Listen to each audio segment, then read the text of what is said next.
Douglas Barrow, who's chaired this working group, recommended retaining the statues, said it's important that we acknowledge both Cass and Beckford as well as the city's evident role and involvement in the atrocities of the transatlantic slave trade. This group was set to look into the controversy after a committee of councillors agreed in January to support a proposal from the city's anti-racism task force to remove the statues. So there is an interesting story there. The anti-racism task force proposed removing the statues.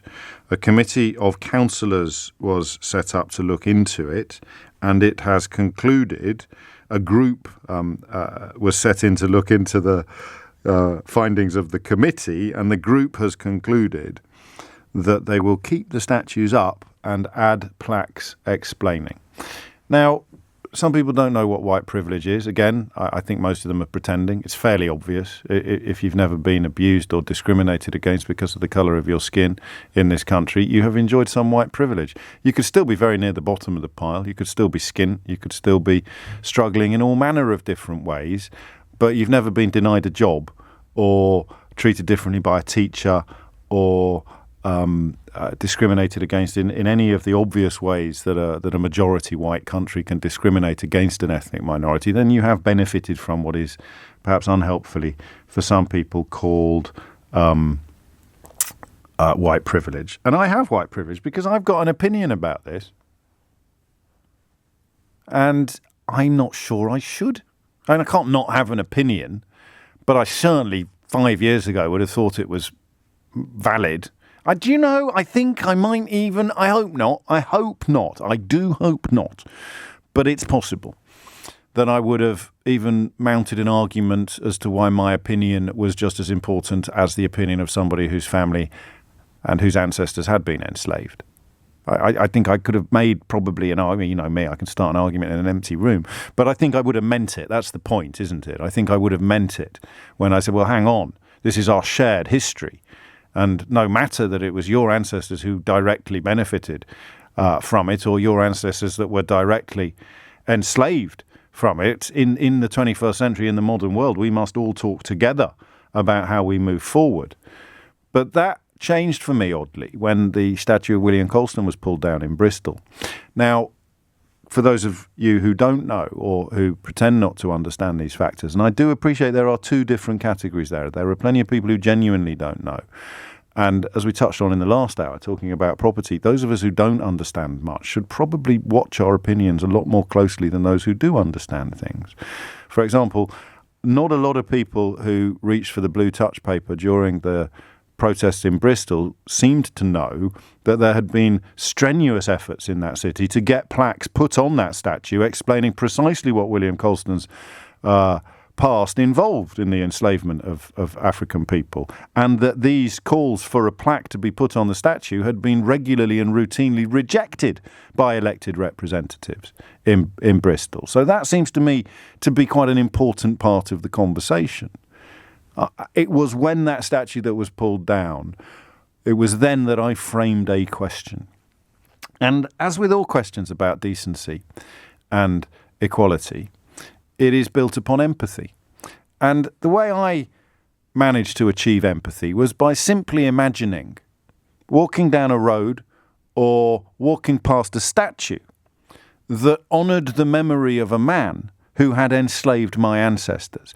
And the way that I managed to achieve empathy was to imagine having to explain to my daughter or my son why I lived in a country that honoured the people that enslaved my ancestors, that sold them like chattels and goods.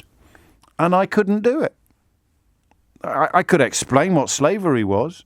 I could explain how it happened. I could explain the history of it. I could explain the moral context and the endemic racism and white supremacy that allowed people to go to church on a Sunday and then count their profits from their investments in the slavery trade on a Tuesday. I could do all of that. But I could not tell my child in 2021 or 2020 why they lived in a town that still honoured the memory of the men who had treated our ancestors like produce. like vegetables or like spices or like jewels. Couldn't do it. How can I live in a town now, Dad, where our ancestors, the men who treated our ancestors like chattels, are still honoured? And that's how I achieved empathy. It wasn't always easy. It wasn't necessarily a full and complete account of where one should seek to be, but it worked for me. And in the context of the conversations that we had at the time, I know that it worked for a lot of you as well. Of course, you've got to want to understand. You've got to want to achieve empathy. We live in a country at the moment which, more than probably at any point in my memory, has very powerful forces discouraging empathy and encouraging division and claiming that there is no need whatsoever to examine history. There's no need for history. We'll just put up some myths that cast us as blameless and magnificent. And anybody who seeks to point out that these are myths, that these are problems, that humanity is complicated and history is conflicting, they are snowflakes who must be silenced.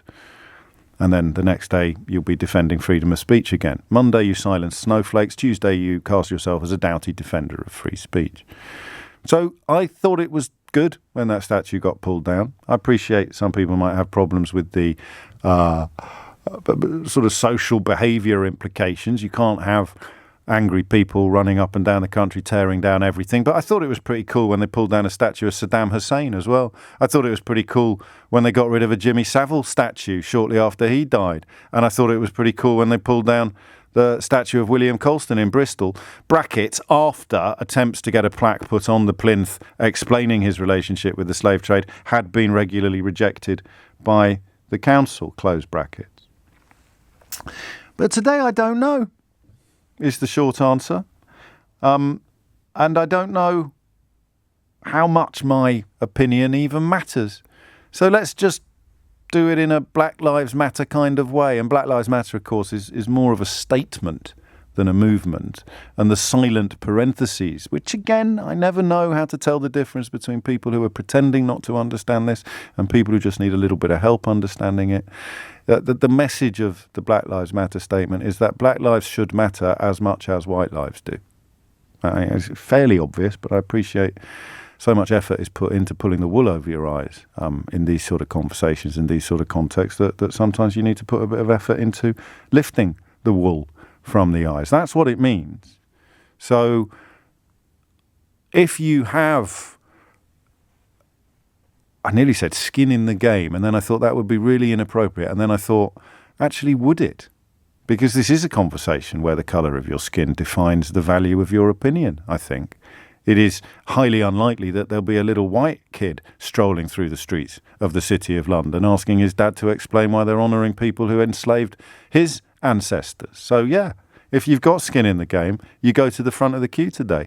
I just want to know what you think. So there are three choices. The statue stays up, unchanged. The statue comes down.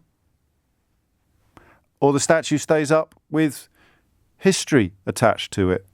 History explaining the reality of what this man did to achieve the honour of having a statue being put up in his memory. And what he did, in large part, was enslave, buy and sell human beings.